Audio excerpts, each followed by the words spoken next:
하나님 백성 이스라엘이 하나님 말씀을 불순종하고 어겼습니다.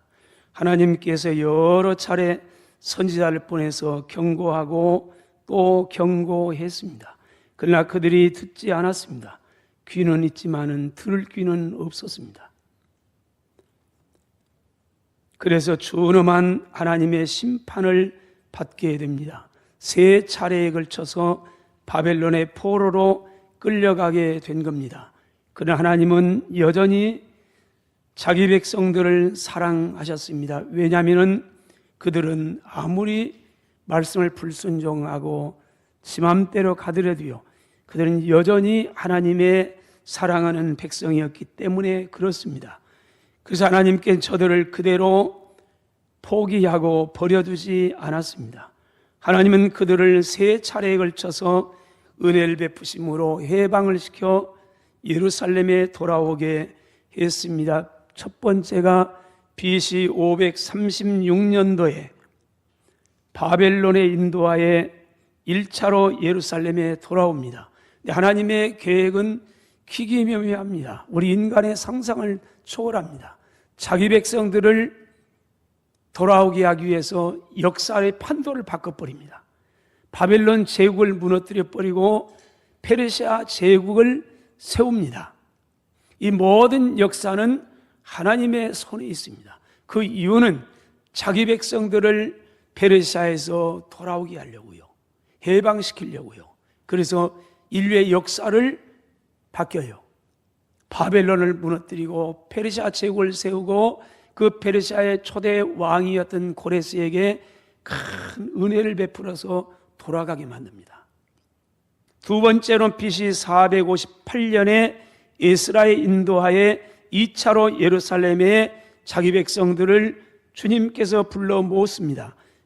보이는 성전은 1차에 건축했지만은 보이지 않는 성전, 예배, 우리의 무너졌던 믿음을 이제는 다시 세우기 위해서입니다. 그래서 하나님은 하나님 말씀에 충만한 에스라를 보내서 영적인 성전 나의 신앙을 회복하게 하려고 재건을 꿈꾸고 1차 귀환한 지 약 80년 만에 제2차로 귀환하게 된 것입니다. 그리고 세 번째 빛이 그로부터 2차에 한 13년 지난 445년에 느헤미야의 인도에 하에 의해서 3차로 예루살렘에 자기 백성을 다시 또 돌아오게 합니다. 왜냐하면 돌아갔는데 성벽이 없어요. 성의 성벽, 이건 보호막이에요. 우리 오래전에 보면 시골에 우리 머릿속에 아리너지만은 울타리가 있었습니다. 집집마다 다 울타리가 있었어요. 그걸로라도 우리 잠을 편안하게 자려고요, 울타리를 다 세웠어요. 그리고 쌀인문 만들었어요. 그리고 시간이 흘러가면 조금 경제가 나오니까 그래서 돌멩이 주다가 돌담 쌓았어요. 돌담 쌓고 또 조금 경제가 나가니까 그 다음 부록구 사다가 튼튼하게 쌓습니다. 보호막이에요. 그 다음에 또 더 쌓으려고 그 부록구 웃담에다가 철조망까지 치고 좀 더 가서는 CCTV까지 설치하고요. 뭐예요? 다 보호막이에요. 그걸 해놓으면 편안하니 잠을 자요. 왜 그렇습니까? 옛날에 도둑놈이 많았어요. 근데 내가 잠잘 때 언제 도둑놈 올까? 그래서 보호막을 만들었어요.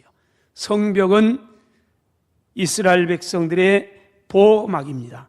하나님께서는 울타리 없는 예루살렘을 하나님 백성을 불쌍히 여겨서 성벽을 재건하여 나라의 기초를 튼튼하게 한 것입니다. 오늘 본문은 이스라엘 백성들이 바벨론에서 2차로 두 번째로 에스라의 인도하에 귀환하는 내용을 말씀하는데요, 에스라 7장 6절에 이렇게 말합니다. 이 에스라가 바벨론에서 올라왔는데 그는 이스라엘 하나님 여호와께 주신 모세의 율법에 익숙한 학자였습니다. 또 그의 하나님 여호와의 도우심을 입는 사람이었습니다. 그러므로 왕에게 구하는 것은 다 받는 그런 사람이었습니다. 에스라를 소개하면서 두 번째로 이스라엘 백성들에게 영적인 신앙의 부흥, 무너졌던 영적인 성전을 재건하기 위해서 율법에 능통했던 학사 에스라를 보내는데 그를 속이라면서 에스라는 율법에 익숙한 학자였습니다. 또 하나님께 구하는 건 다 하나님의 도우심을 받는 이런 사람이었습니다. 또 왕에게 구하는 것은 모든 걸 다 받는 이런 사람이었습니다. 그 에스라가 이스라엘 백성들을 두 번째로 인도해서 옵니다. 에스라 하나님의 선한 손에 도움을 받아 바벨론에서 예루살렘까지 대략 850km, 약 2100리입니까? 하여튼 이 정도의 먼 여정을요, 대략적으로 4개월여 동안에 걸쳐서 자기 동족들, 그때 왔던 사람은 대략적으로 1750여 명 됩니다. 여기에는 노인도 있고요, 어린아이도 있고요, 부녀도 있고요, 병든 사람도 있고요. 그 2000여 길을 강을 건너고 산을 건너고 사막 지나가지고요, 또는 도둑놈이 길목 지킬 줄 모르고 이런 숱한 많은 어려움, 수많은 어려움과 위험 속에 내려 다 이러면서 그러면서요, 오려고 하니까 얼마나 힘들었겠어요. 겁이 났겠어요. 그래서 여러 가지로 한 가운데 오늘 본문은 기도했더라 그래요. 이 돌아옵니다. 예루살렘에 무사히 돌아오게 되어서 신앙의 부흥운동을 멋지게 합니다. 이처럼 멀고도 어려운 길에서 무사히 예루살렘에 귀환할 수 있었던 비결이 뭐냐? 7장 9절에 에스라가 첫째 달 초하루에 바벨론에서 길을 떠났고 하나님의 선한 손에 도우심을 입어서 다섯째 달 초하루에 예루살렘에 이르렀습니다. 하나님의 선한 손에 도우심을 입었기 때문이라고 말씀합니다. 인생이란 결국은요, 나그네입니다. 어쩌면은 에스라가 1750명이라는 동족들을 이끌고요, 꿈에도 그랬던 예루살렘에 오는 여정, 이 여정에는 긴 길어요. 850km라면 이 천리가 훌쩍 넘어요. 가는 길이 얼마나 많아요. 광야 지나고 산 넘어야 하고요, 또 강 건너야 되고요, 가는 가운데 산적들이 얼마나 많아요. 당시엔요. 여기 이런 많은 어려움 여정이 있어요.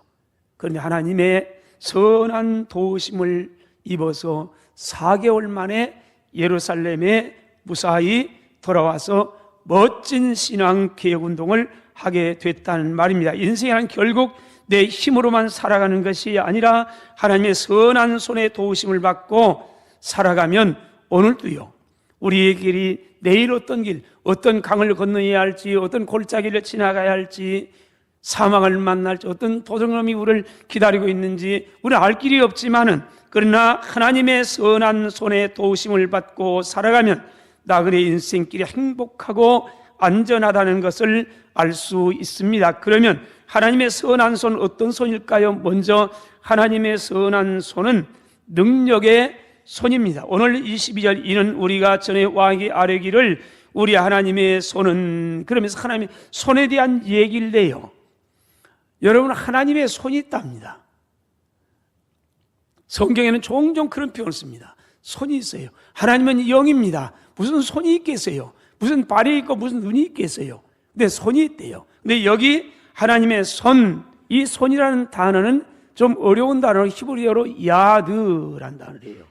그 야드라는 단어인데, 이 손이라는 단어는 손 또는 팔, 어깨, 능력, 권능, 이런 여러 의미로 사용합니다.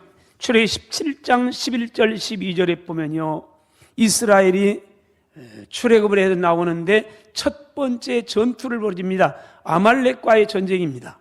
근데 이 아말렉과의 전투가 야지, 황산벌에 벌어진 게 아니란 말이에요. 가보면은 이 시내산에 가는 길목에 아주 계곡이에요. 양쪽에는 딱 산이요, 가운데만 골짜기로 쫙, 여기만 막으면은 그 천하에서는 못 가요. 근데 여기를 막는 건 못 들어간다.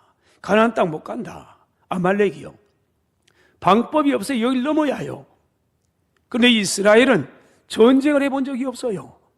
벽돌 굽고 성 쌓고 노동일만 했지 전쟁을 해본 적이 없어요. 아말렉은 산적들이에요. 전투에 아주 능한 사람들이에요. 길이 없어요. 그때 모세가 산에 올라갑니다. 여호수아 보면서 가 전쟁해라. 군대 이끌고 가라. 내가 산에 기도하마. 그리고 올라갑니다. 전쟁을 치릅니다. 성경이 이렇게 말합니다. 11절 12절에 모세가 손을 들면 이스라엘이 이기고 손을 내리면 아말렉이 이기더니 모세의 발이 피곤함에 그들이 돌을 가져다가 모세의 아래에 놓아 그가 그 위에 앉게 하고 아론과 우리 한 사람은 이쪽에서 한 사람은 저쪽에서 모세의 손을 붙들어 올렸더니 그 손이 해가 지도록 내려오지 아니한지라 아말렉을 다 깨부수고 멋지게 전쟁에서 승리를 했습니다. 여기에서 야드라는 단어, 모세가 손을 들면, 근데 여기 보면 손이라는 단어가 4번을 반복을 해요. 모세가 손을 들면 이스라엘이고 손을 내리면 아말렉이고 모세의 손을 붙들어 올렸더니 그 손이, 그러면 손이 한 4번을 반복을 해요. 그런데 또 여기는 모세의 팔이 피곤했더라. 모세의 손을 들었는데 피곤하기는 팔이 피곤했더라. 이런 표현이에요. 근데 여기 같은 단어예요. 같은 단어. 여러분, 하나님의 전능한 능력의 손은요, 저와 여러분을 돕는 손이에요. 저와 여러분을 붙들어 주시는 손이에요. 그러므로 바울은 이렇게 고백합니다. 로마서 8장 31절 그런즉 이 일에 대하여 우리가 무슨 말을 하겠습니까? 만일 하나님이 우리를 위하시면, 하나님의 능력의 손으로, 권세의 손으로 우리를 도와주시면 누가 우리를 대적할 수 있겠습니까? 우리 고백합니다. 하나님은 저와 여러분을 돕기에 다 준비하세요. 그 손은 우리처럼 연약한 손이 아니에요. 부족한 손이 아니에요. 그분은 전능한 능력의 손이에요. 여러분, 하나님의 선한 능력의 손에 붙잡혀 살아가는 저와 여러분들이 되시기를 주의 이름으로 축원합니다. 셋째로, 하나님의 선하신 손에 도와주시며도 때로는요 어려움을 만날 수가 있습니다. 31절 볼까요? 우리 첫째 달 12일에 우리가 아하강을 떠나서 예루살렘으로 가는데 우리 하나님의 손이 우리를 도우셨습니다. 그런데 보세요, 그 다음 대적과 길에 매복한 자의 손이 있었습니다. 하나님의 손이 도왔습니다. 그런데 보니까 가는 길에 우리 길에 매복한 자들이 있었습니다. 그런데 하나님의 손이 그 가운데 또 우리를 도와주셨습니다. 문제가 없다는 말 아니에요. 많은 어려움이 있어요. 여러분, 대적한 자를 만나서요, 그래서 산이 가로막아요. 여러분, 산이 가로막았는데 그 산을 넘었다는 거예요. 대적은 다 있기는 있지만은, 문제는 있지만은 다 하나님이 도와주셔도요, 대적들이 많이 있을 수 있고, 오늘 또 나를 넘어뜨리기 위해서 함정을 파고요, 매복한 자도 많이 있을 수 있습니다. 하나님의 도움을 받는 사람도 오늘 어려움을 만납니다. 여러분, 오늘 저와 여러분의 삶이에요. 우리만 그렇습니까? 우리보다 훨씬 믿음이 좋은 부러운 사람이 있어요. 다윗이에요. 시편 23편 가장 아름다운 시, 시편 150편 가운데 가장 보석과 같은 시, 거기에 이런 고백을 합니다. 여호와는 나의 목자입니다. 내게 부족함이 없습니다. 왜요? 그분이 나를 푸른 풀밭에 누이십니다. 쉴만한 물가로 나를 인도하시기 때문에 그렇습니다. 상상해 보세요. 그분이 나를 목자가 돼가지고요, 나의 선한 목자가 돼가지고 능력의 손에 꽉 우리를 붙잡아가지고요, 푸른 풀밭으로 쉴만한 물가로 인도합니다. 이 고백은요, 사실은 이스라엘에 이런 것이 없어요. 대한민국은 너무 땅덩이가 좋고요, 이렇게 좋아가지고 이런 푸른 풀밭도 많이 있고 초장도 있고 물가도 있지만 이스라엘은 그런 것이 아니에요. 사막이기도 하고 계곡이다가 산악지대 이런 것이 많아요. 이런 것이 없어요. 상상의 땅이에요, 이건요. 그런데 다윗은 그래요. 하나님이 나의 목자 되셔가지고, 그분이 나의 목자 되니까 그냥 능력이 오른손으로 붙들어가지고요, 푸른 초장으로 쉴만한 물가로 나를 인도해 주셨습니다. 얼마나 행복한 고백이에요. 이런 고백만 늘 넘쳐나면 얼마나 좋겠어요. 근데 아니에요. 4절에 가서는요, 전혀 다른 상황을 만납니다. 이런 고백을 합니다. 내가 사망의 음침한 골짜기로 다닙니다. 1절과는 너무 상반돼요. 앞에서는 푸른 초장에서 쉴만한 물가에서 할렐루야 하면서 나는 모자람이 없습니다. 나는 부족함이 없습니다. 그분이 내 목자 돼가지고 이렇게 인도하니까요. 근데 4절은요, 아니에요. 내가 사망의 음침한 골짜기를 다니고 있습니다. 절망이래요.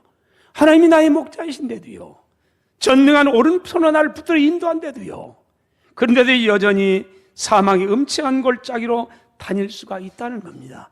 그런데 나는 두려워하지 않습니다.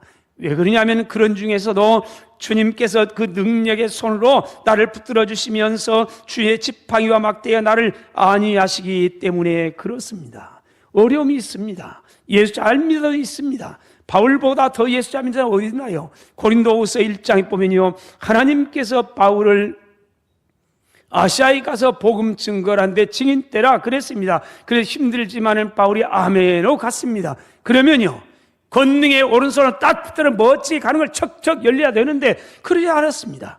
너무 힘들었습니다. 그때 상황을 바울은 이렇게 간증합니다. 8절로 9절.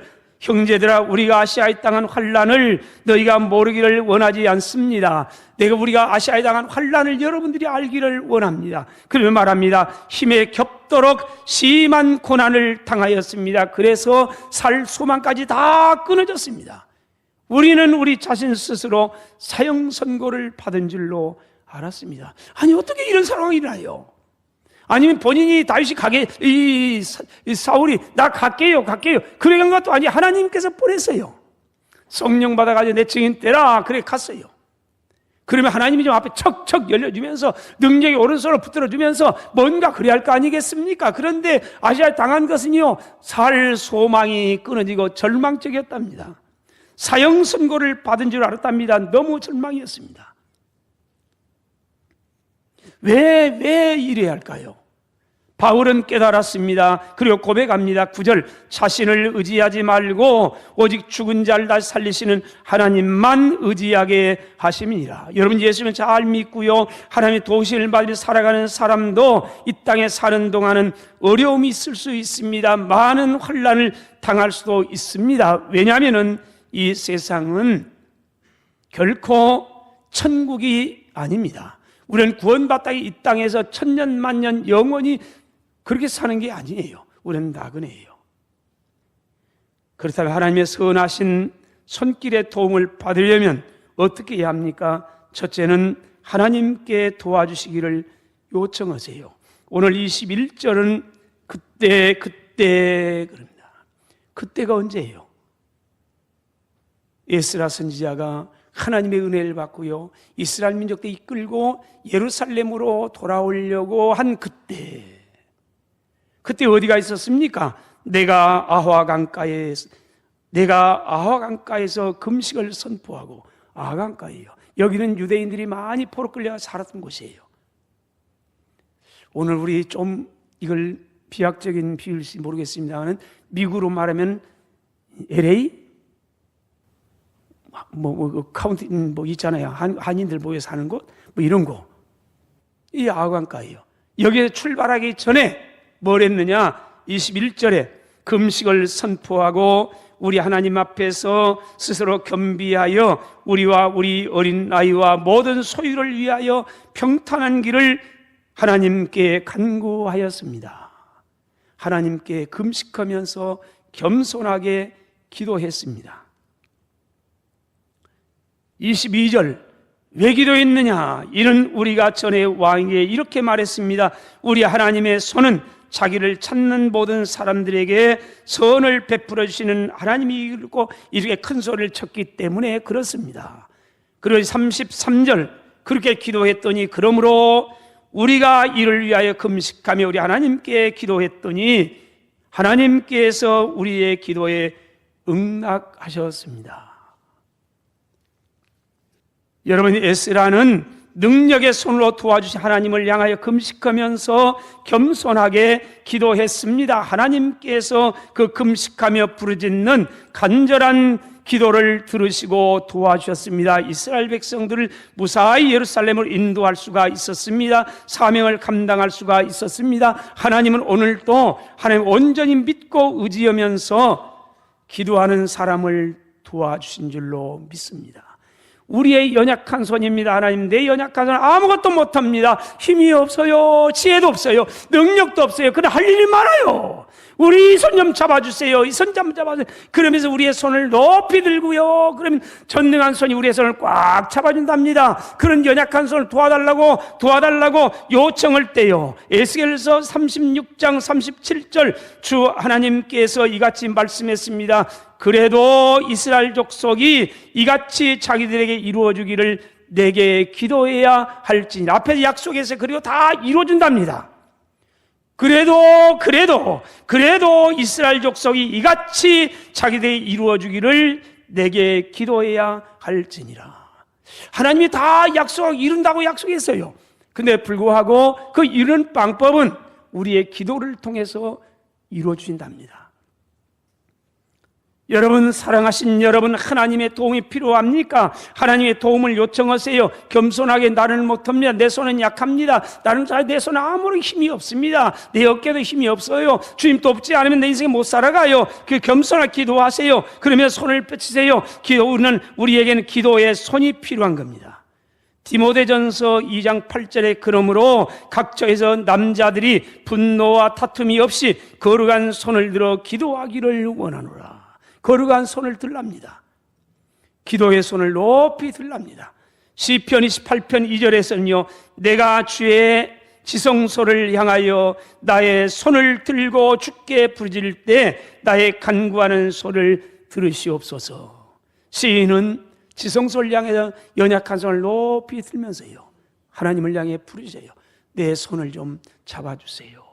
내 손을 좀 붙들어 주세요. 손을 들고 주께 부르 기도의 손이에요. 그 손을 드세요. 여러분 드세요. 하나님 약해요.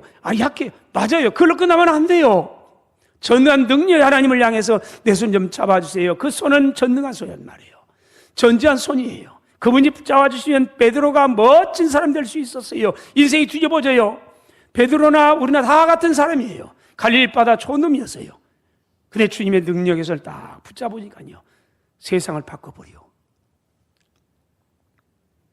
둘째로, 하나님의 능력의 손을 붙잡고 하나님의 손에 힘을 입은 사람은요, 이제는 다른 사람의 연약한 손을 붙잡아 일으켜줄 사명이 있습니다. 축복은 사명이 겁니다. 하나님의 선하신 도우심을 받으며 사는 사람은 능력이 있습니다. 근데 능력은 왜 주셨느냐? 사명을 위해서 주신 겁니다. 하나님의 선하신 손, 능력의 손, 보호의 손에 잡힌 사람은 이제 다른 사람의 연약한 손을 잡아 붙들어주고 일으켜 세워줘야 됩니다. 앞에서 말씀드린 이유는 간단합니다. 하나님의 축복은 사명이기 때문에 그렇습니다. 베드로가 말합니다. 우리에게는 은과 금은 없습니다. 그러나 내게 있는 게 있습니다. 예수 그리스도의 이름이 있습니다. 그러면서 말합니다. 이 장애인, 한 번도 일어나 보지 못한 사람, 한 번도 걸어보지 못한 사람, 한 번도 뛰어보지 못한 사람, 한 번도 성전에 들어가 보지 못한 사람, 밖에서만 있었던 사람, 도대체 그 안에 무슨 일이 있었는지 알지 못하는 사람, 이 사람을 오른손을 잡아 일으켜 주었습니다. 이 사람은 힘을 얻었습니다. 일어섰습니다. 뛰면서 하나님을 찬양했습니다. 성전에 들어가면서 나오면서 하나님을 찬양했습니다. 여러분, 하나님의 선한 손, 능력의 손, 도움을 받고 이제는 연약한 이웃을 향하여 손을 펴고요, 붙잡아줌으로 말미암아 은혜의 통로, 축복의 통로가 다 되시기를 주의 이름으로 축원합니다. 사랑하시는 우리 아버지,